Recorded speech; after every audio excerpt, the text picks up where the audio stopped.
Logika molekul organisme hidup. Pengaruh rangsangan terhadap gerak menutup dan membukanya daun putri malu oleh kelompok 1. Assalamualaikum warahmatullahi wabarakatuh. Baiklah, kami dari kelompok 1 kelas Palembang. Sebelumnya izinkan kami memperkenalkan diri. Perkenalkan, nama saya Tiara Alvinka dan saya bersama rekan-rekan saya yaitu Perkenalkan, nama saya Dalda Dira, Florence Testarosta. Perkenalkan, nama saya Sally Harnisa Fitri. Tujuan pembelajaran. Yang pertama, untuk dapat mempelajari dan menganalisis perilaku makhluk hidup, khususnya pada tumbuhan. Yang kedua, untuk mengetahui kepekaan rangsangan tumbuhan sesuai kondisi yang ada, seperti kondisi dingin maupun panas. Alat dan bahan. Alat dan bahan yang digunakan adalah es batu, lilin, dan korek api. Percobaan pertama. Tahap ke-1. Pemberian suhu dingin di bagian atas daun putri malu.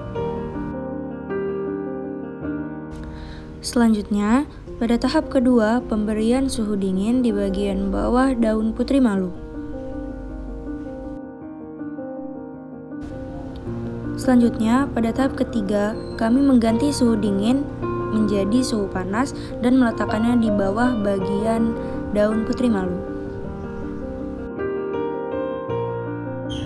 Pada tahap 4, kami meletakkan suhu panas di bagian atas daun putri malu. Pada tahap kelima, kami mengganti rangsangan dengan jari dan menyenggolkannya di bagian bawah daun putri malu. Dan dilanjutkan dengan menyenggolkan jari ke bagian atas daun putri malu. Pada tahap ketujuh, kami menyenggolkan jari ke bagian bawah tangkai daun. Dan pada tahap 8, kami menyenggolkan jari ke bagian atas tangkai daun. Percobaan kedua. Tahap ke-1. Pemberian suhu dingin di bagian atas daun putri malu. Tahap kedua. Pemberian suhu dingin di bagian bawah daun putri malu.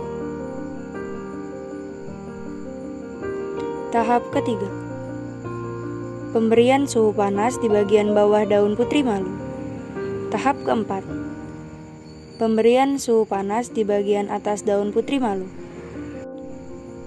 Tahap kelima. Pemberian sentuhan di bagian atas daun putri malu. Tahap ke-6. Pemberian sentuhan di bagian bawah daun putri malu.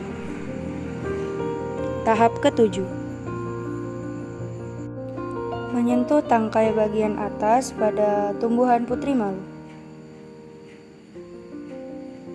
Tahap ke-8. Pemberian sentuhan ke tangkai bagian bawah tumbuhan putri malu. Percobaan ketiga.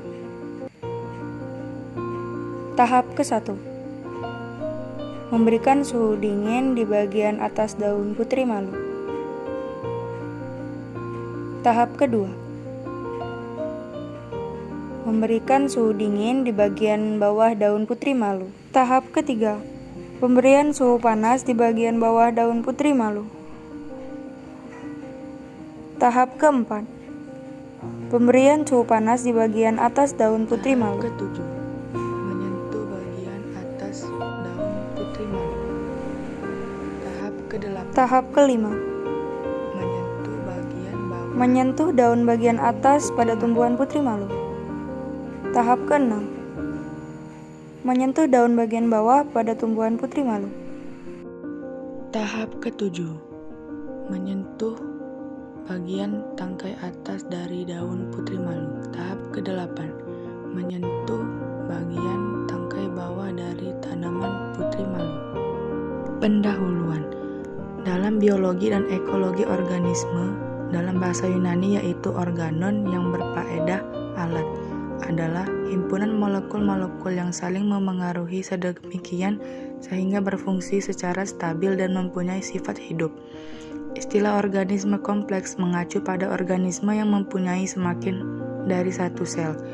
Nama lainnya yang sering disebut selain organisme adalah makhluk hidup. Organisme terdiri dari manusia, tumbuhan, hewan, serta mikroorganisme. Selanjutnya yaitu teori dasar. Dalam istilah makhluk hidup pada dasarnya mengarah pada penyebutan manusia, binatang maupun tumbuhan. Terdapat banyak sekali makhluk hidup yang ada di bumi, mulai dari organisme yang sangat kecil, binatang melata, mamalia, tumbuhan, ganggang, lumut, hingga manusia. Makhluk hidup mempunyai ciri-ciri tertentu yang khas dan membedakannya dengan makhluk yang tak hidup. Secara umum, makhluk hidup harus mempunyai 9 ciri-ciri, yaitu bernafas atau respirasi, bergerak, makan, tumbuh dan berkembang biak atau reproduksi, melakukan metabolisme, peka terhadap rangsangan atau iritabilitas, mengeluarkan zat sisa atau ekskresi, dan yang terakhir menyesuaikan diri terhadap lingkungan atau adaptasi. Salah satu ciri makhluk hidup adalah peka terhadap rangsangan. Kemampuan makhluk hidup memberi tanggapan terhadap rangsangan disebut dengan iritabilitas. Setiap makhluk hidup mempunyai kemampuan menanggapi rangsang dengan cara yang berbeda-beda. Kepekaan terhadap rangsang menunjukkan bahwa dalam tubuh makhluk terjadi proses pengaturan. Selanjutnya pembahasan. Negara Indonesia merupakan sebuah negara yang memiliki iklim tropis.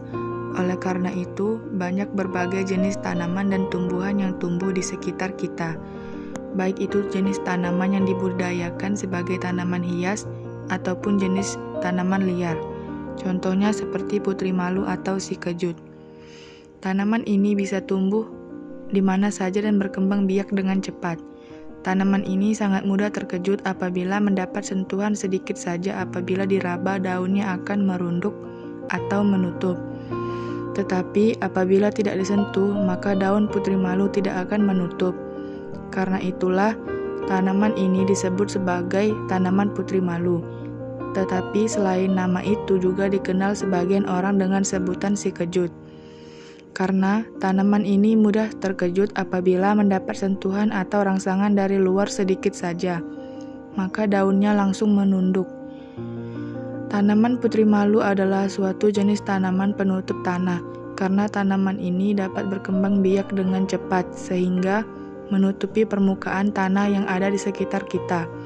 Tanaman putri malu adalah salah satu jenis tanaman yang termasuk ke dalam keluarga polongan dari suku tumbuhan si kejut.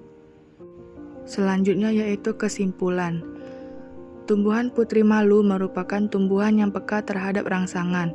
Gerak menutupnya daun putri malu disebut dengan tigmonasti. Tigmonasti atau seismonasti merupakan gerak nasti yang terjadi akibat rangsangan sentuhan. Sedangkan nignasti merupakan gerak nasti yang terjadi akibat pengaruh gelap. Pada percobaan yang telah dilakukan, setiap rangsangan yang diberikan pada tumbuhan putri malu memiliki durasi waktu yang berbeda-beda. Hal ini disebabkan karena waktu yang diberikan pun berbeda-beda. Baiklah, cukup sekian video yang dapat kami tampilkan. Mohon maaf apabila ada kesalahan.